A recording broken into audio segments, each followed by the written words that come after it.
Parlamentteki fraksiyanın жыйынында geçen günü energetika ministrinin orunbasarı Айталиев Минэнерген былтыркы кирешеси 23 миллиард, ал эми чыгашасы 29 миллиард сом болгонун белгиледи. Айырма Минфинден алынган нерсе менен жабылган. Ал эми Минэнерген жалпы карызы, бюджетке болгон жалпы карызы 137 миллиард сомго жетип калды.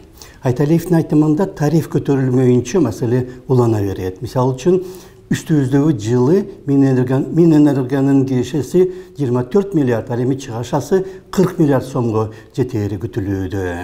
Чында эле, эгерде тарифтер көтөрүлсө, маселе бир кыйла жумшармак, бирок эгерде энергетиктер арасындагы коррупция жоюлса, маселе таптакыр чечилип да калышы мүмкүн эле.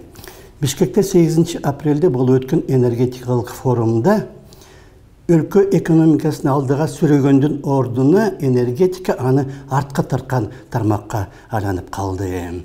Эгерде реформалар жалаң эле тарифти көтөрүү менен чектелсе, анда ал коррупцияны жашырмак турсун, аны актагандык болуп калышы мүмкүн.